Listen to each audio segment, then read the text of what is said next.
Okay, hello guys, welcome back to my channel. My name is Kaushik and you are watching Technical Kaushik. তো বন্ধুরা আজকে আমরা কথা বলবো Realme 7 versus Poco M2 Pro। এই দুটো ইন্ডিয়াতে লঞ্চ হয়ে গেছে এবং Poco M2 Pro এর প্রাইসের কথা যদি বলি যেটা হচ্ছে 13,999 রুপিস এবং Realme 7 এর প্রাইসের কথা যদি বলি এটা 14,999 রুপিস অর্থাৎ 15,000 টাকা, এটা 14,000 টাকা। এই দুটোর কম্প্যারিজন করব এবং ভিডিওটা লাস্ট অবধি দেখলে গ্যারেন্টিডের সাথে বলতে পারি যে তোমাদেরকে আর কোনো ভিডিও দেখতে হবে না। এই দুটো ফোনের ব্যাপারে একদম ডিটেলে জানতে পেরে যাবে এবং তোমাদের কোনটা ভ্যালু ফর মানি হবে সেটাও তোমরা জানতে পেরে যাবে। তো অবশ্যই ভিডিওটা তোমরা লাস্ট অবধি দেখো।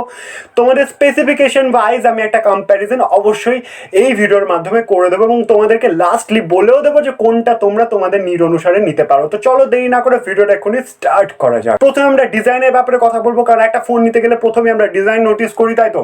তো ডিজাইনের কথা যদি বলি, পোকো M2 ব্যাক সাইডে তোমরা গ্লাস ব্যাক দেখতে পেয়ে যাবে, কিন্তু রিয়েলমিতে প্লাস্টিক বা পলিকার্বনেটের ব্যাক দেখতে পেয়ে যাবে, যেটা একটু কুল লাগে না এবং ইনহ্যান্ড ফিল সেটা বেকার আসবে এবং প্রচুর স্ক্র্যাচও তোমরা দেখতে পাবে অনেকদিন ইউজের জন্য।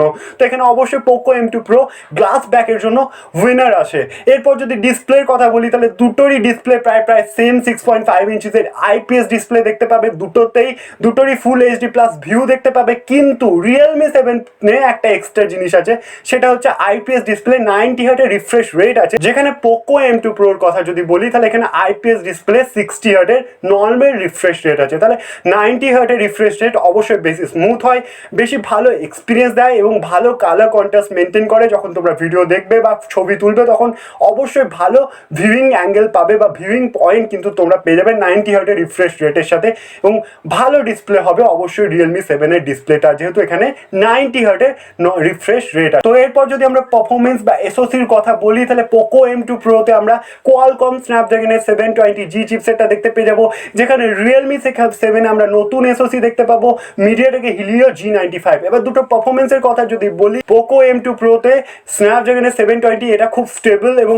খুব ভালো চিপসেট, যেটা প্লে স্টোরের যে অ্যাপ্লিকেশনগুলো আছে সেটা কিন্তু স্ন্যাপড্রাগনের ভালো স্টেবল করে মিডিয়াটেকের তুলনায়। এটা তোমরা সবাই জানো, যে কোনো অ্যাপ্লিকেশনে কিন্তু স্ন্যাপড্রাগনের যদি প্রসেসর হয় তাহলে ভালো স্টেবল হয়, স্টেবিলাইজেশনটা ভালো হয় এবং অবশ্যই হার্ড কোর যারা যারা এডিটিং করে, যারা ইউটিউবে ভিডিও এডিট করে, বড় বড় কাজ করে, তাদের জন্য কিন্তু স্ন্যাপড্রাগন এসওসি ভালো।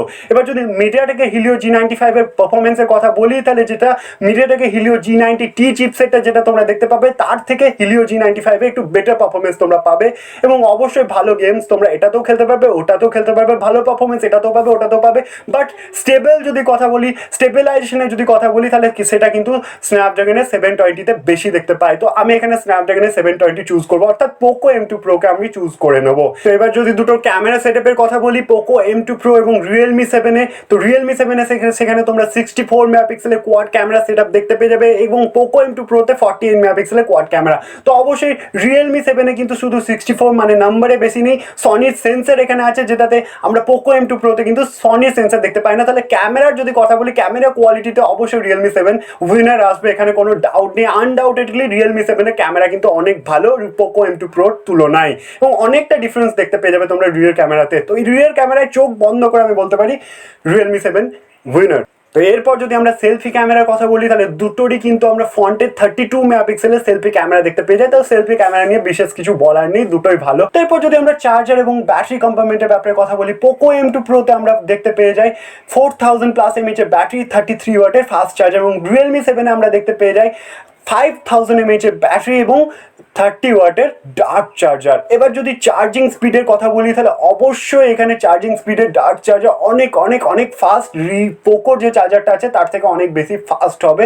তো এখানে অবশ্যই চার্জিং এবং ব্যাটারি কম্পার্টমেন্টেও রিয়েলমি 7 উইনার আসছে আনডাউটেডলি। তো এবার দেখো, যদি তোমরা কনক্লুশন চাও যে কোনটা তোমরা নেবে, যদি তোমাদের গ্লাস ব্যাক দরকার হয়, যদি তোমাদের আয়ার ব্লাস্টের সাপোর্ট দরকার হয় এবং ভালো পাওয়ারফুল চিপসেটের দরকার হয়, তোমরা পোকো M2 Pro দেখে যেতে পারো এবং রিয়েলমি 7 ওভারঅল তোমরা ভালো পারফরমেন্স পাবে, ভালো ক্যামেরা সেটআপ পাবে, ভালো ডিসপ্লে পাবে, ভালো চার্জার ব্যাটারি পাবে। তো এইগুলো চাইলে তোমরা অবশ্যই রিয়েলমি 7 এর দিকে যেতে পারো। রিয়েলমি 7 ওভারঅল গুড বলা যেতে পারে, ভ্যালু ফর মানি হবে।